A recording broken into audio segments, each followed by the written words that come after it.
Given the weakness in it, we couldn't but start with the quite extraordinary result of last Saturday's general election. While the term political earthquake is often overused, in this case it's an accurate description, with the vote marking a decisive break with the nearly 100-year dominance of the country's two largest political parties or their previous incarnations. Fianna Fáil, helped by the outgoing Karen Coyle, or chairman of the Dáil, who previously belonged to the party, being automatically returned, finished up as the single largest party, winning 38 of the 160 seats. Sinn Féin won 37 seats. In second place, solely due to their failure to nominate second candidates in a number of constituencies where they ended up with massive vote surpluses.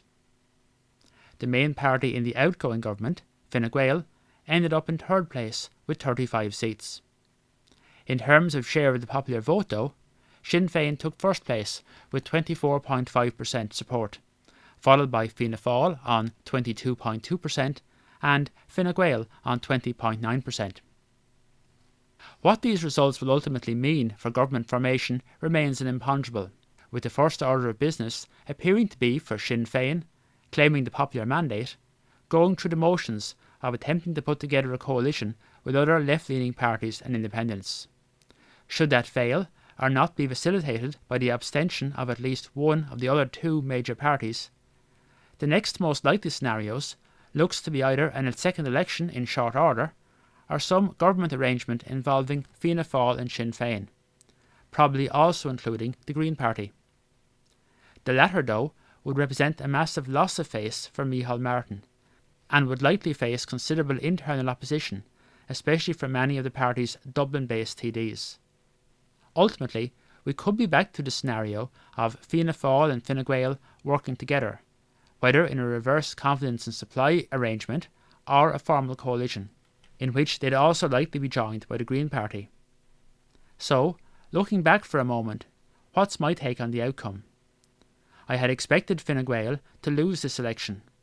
As we said in our election preview, whatever the outgoing government's achievements, and especially on the economy they had many, 9 years in power is well past the Irish public's longest previous tolerance of a Fine Gael-led government. Even 4 years ago, Fine Gael suffered heavy seat losses, and their then outgoing coalition partner, Labour, was decimated. So the real surprise is the failure of Fianna Fáil to capitalise on that mood. In fact, their vote share and seat numbers both went backwards. So why?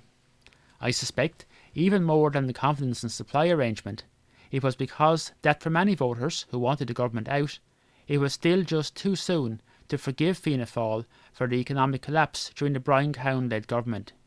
Instead, many turned to Sinn Féin. Given the halving of that party's representation in last May's local elections, their triumph is all the more remarkable, but it can hardly be described as part of a continuous rise in support based on an overwhelming public appetite for their policies or leadership, whatever the personal popularity of Mary Lou MacDonald.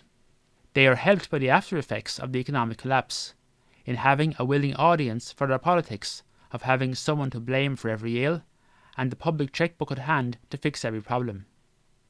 I suspect that their well-timed return to government in Northern Ireland, having previously collapsed the devolved institutions there, played well by giving them fresh kudos in the eyes of many voters, who either chose to ignore Sinn Féin's role there as an integral part of the Republican movement, or for whom it simply didn't register in their calculations. Every election throws up some surprising results, or, if not entirely unexpected, results which seem unjust or not reflective of the contribution made. Certainly, in this category, I'd put the defeat of Fianna Fáil's Brexit spokesperson Lisa Chambers, who's been a highly visible and impressive deputy since her first election in 2016, and also that of some other nationally less well-known deputies, including the outgoing government chief whip Sean Kine in Galway West, and Fianna Fáil's by-election winner in Wexford, Malcolm Byrne, who failed to retain his seat after just over 2 months in the Dáil. The election also saw the political demise of the former Taoiseach and Labour Party leader Joan Burton in Dublin West, and of 3 outgoing cabinet ministers, Regina Doherty, Shane Ross and Catherine Zappone. It doesn't always happen that the electorate passes favourable judgment on politicians who sacrificed their party careers for their principles. Just ask Lucinda Creighton, for example. But this time, 3 deputies in that position, Peter Fitzpatrick, formerly of Fine Gael, and Carol Nolan and Peadar Tóibín, both formerly of Sinn Féin, were all returned. All 3 had ended up outside their former parties, primarily over their opposition to the introduction of abortion.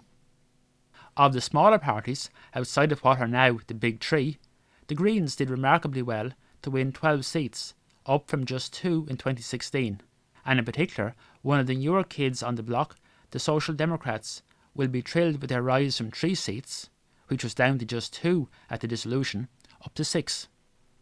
That's level with the Labour Party, from where many of them came, and for whom this election represented a continuation of their recent decline both in seats, down marginally from 7, and vote share.